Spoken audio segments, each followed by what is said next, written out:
topic. Do stay with us. We move over to South Asia next, where at least 14 people have died and several others have been injured following violent protests in Kathmandu against the government's decision to block popular social media platforms like Facebook, Instagram and WhatsApp. Authorities say demonstrators clashed with police outside the parliament, where protesters denounced both corruption and the social media shutdown. The government imposed the ban last week, citing concerns over the misuse of social media for spreading fake news, hate speech and criminal activity. As tensions escalated, police deployed tear gas and rubber bullets to control the crowds. A curfew has now been imposed around the parliament area to restore order. We are now joined by Rajiv. Okay, these are ongoing situations in the Nepalese capital. 14 people have now died in this outcry of protests over the banning of multiple social media platforms, including WhatsApp, including Facebook. These are seriously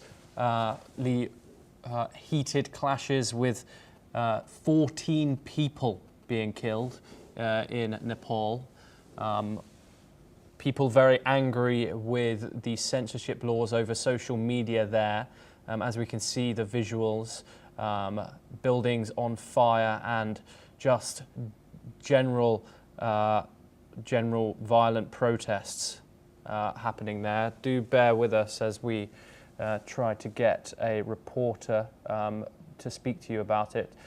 Yes, as you can see there from the visuals, smashed windows, burning buildings, violent actions from people in the Nepalese capital there.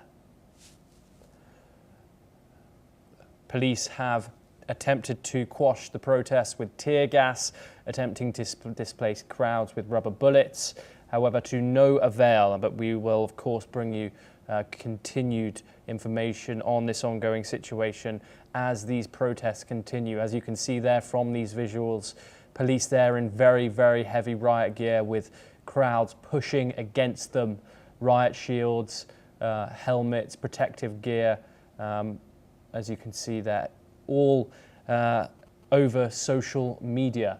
Now obviously seen as serious censorship in the modern 21st century, blocking these apps of communication.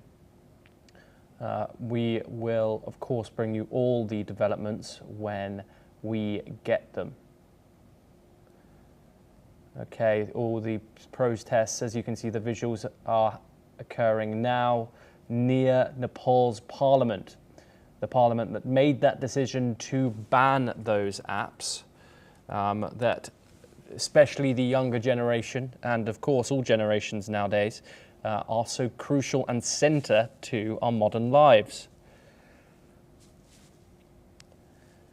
14 people dead in Nepalese protests today in Kathmandu as police fire rubber bullets and throw tear gas at GenZ protesters. With curfews imposed, thousands and thousands of people are attending them outside the Nepalese parliament today.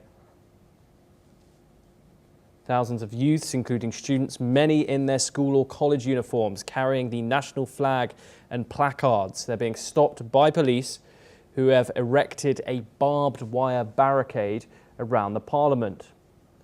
They have been prevented from marching towards the building further, however, as demonstrations like this on this huge scale are not allowed under Nepalese law. There's a statement here from Maktaram Rijal, who is a spokesperson for the Kathmandu district office, and he told the Reuters news agency that we have imposed a curfew which will remain in force until 10 p.m. local time. We now move back over to the Indo-Pacific, and South Korea has said that it